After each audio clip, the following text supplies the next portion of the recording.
कुंभ 2027 की तैयारियां तेज, श्री पंचायती अखाड़ा महानिर्वाणी ने सरकार के प्रयासों को सराहा। हरिद्वार धर्मनगरी हरिद्वार में वर्ष 2027 में आयोजित होने वाले कुंभ मेले को लेकर तैयारियां तेजी से आगे बढ़ रही हैं। राज्य सरकार की प्रतिबद्धता के अनुरूप कुंभ क्षेत्र में आधारभूत सुविधाओं का विस्तार किया जा रहा है, ताकि देश विदेश से आने वाले श्रद्धालुओं, साधु संतों और अखाड़ों को बेहतर व्यवस्थाएं उपलब्ध कराई जा सके। कुंभ मेले को लेकर संत समाज और विभिन्न अखाड़ों में खासा उत्साह देखने को मिल रहा है। अखाड़ों ने भी अपने स्तर पर तैयारियां शुरू कर दी है और पारंपरिक धार्मिक आयोजनों को भव्य रूप देने की दिशा में कार्य तेज कर दिया गया है। श्री पंचायती अखाड़ा महानिर्वाणी के सचिव श्री महंत रविंद्रपुरी ने राज्य सरकार की तैयारियों की सराहना करते हुए मुख्यमंत्री पुष्कर सिंह धामी का आभार जताया। उन्होंने केंद्र सरकार के सहयोग के लिए प्रधानमंत्री नरेंद्र मोदी के प्रति भी धन्यवाद व्यक्त किया। उन्होंने कहा कि सभी अखाड़े परंपरानुसार कुंभ मेले में भाग लेंगे। धर्मध्वजाओं की स्थापना, छावनियों का निर्माण, पेशवाई और अमृत स्नान, शाही स्नान जैसे प्रमुख धार्मिक आयोजन विधि विधान से संपन्न किए जाएंगे। उन्होंने जानकारी दी कि अखाड़ों एवं श्री गंगा सभा की सहमति से स्नान पर्वों और अमृत स्नान की तिथियां घोषित की जा चुकी हैं, जिसके साथ ही कुंभ क्षेत्र में तैयारियां प्रारंभ हो गई थी।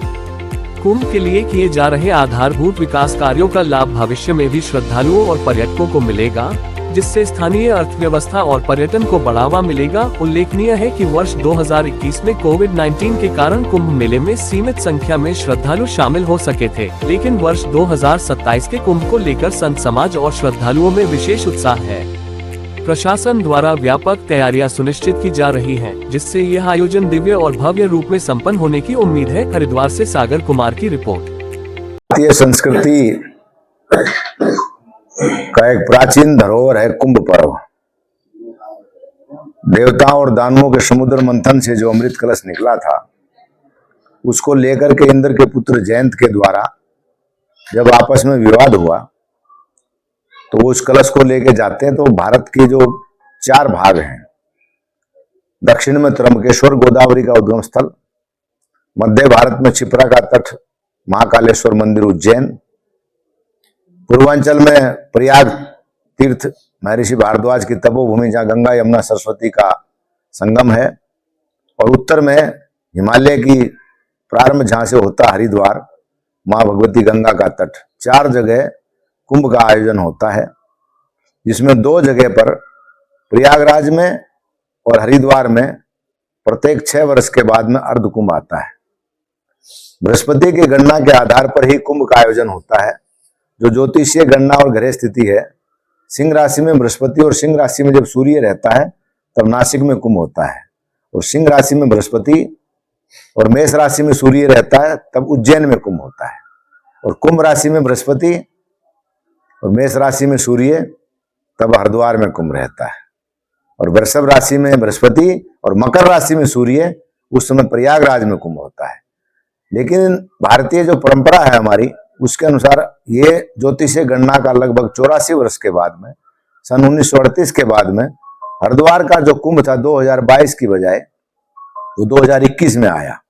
तिथियों का एक दिन का जो घटोतरी था, तो इसलिए ये हरिद्वार में वर्तमान में जो हमारी राज्य सरकार, माननीय मुख्यमंत्री जी और सभी अखाड़ों के प्रतिनिधियों के साथ में प्रशासन की एक मीटिंग हुई थी, जिसमें स्पष्ट रूप से सबने आश्वासन दिया था कि भव्य और दिव्य हरद कुंभ का जो आयोजन है उत्तराखंड सरकार के साथ में सभी अखाड़े आश्रमों के संत पूरा सहयोग करेंगे। इसमें कुछ लोगों ने भ्रांति फैलाने की कोशिश की, जबकि ऐसी कोई बात नहीं है। सभी अधिकारियों का पूर्ण सहयोग अखाड़ों के साथ में है, और हम सब 13 अखाड़े के प्रतिनिधियों ने माननीय मुख्यमंत्री जी के नेतृत्व में जो बैठक हुई थी राम कोठी पर, उसी समय इसकी घोषणा की थी कि जो भी परंपराएं, वैष्णव अखाड़ों की जो परंपराएं हैं, उदासीन अखाड़े की जो परंपराएं हैं, निर्मल अखाड़े की और सन्यासी अखाड़ों की, अपनी परंपरा और धार्मिक विधि के अनुसार हम लोग पूर्ण रूप से इस कुंभ में भाग लेंगे। ये किसी प्रकार की भ्रांति अगर कोई व्यक्ति फैला रहा तो बिल्कुल असत्य है। इसलिए मैं आज मीडिया के बंधुओं के माध्यम से ये जानकारी दे रहा हूं कि जो अखाड़ों की व्यवस्था है वो अपने अपने परंपरा के आधार पर है, और जो भी श्रद्धालु जन धार्मिक रूप से या पर्यटन के रूप से हरिद्वार में आएंगे, उन सब का हम सब लोग स्वागत करेंगे। गाजे बाजे के साथ में जिस प्रकार से कुंभ का आयोजन होता है, उसी प्रकार से पूरा साधु समाज इसको आयोजन करेगा।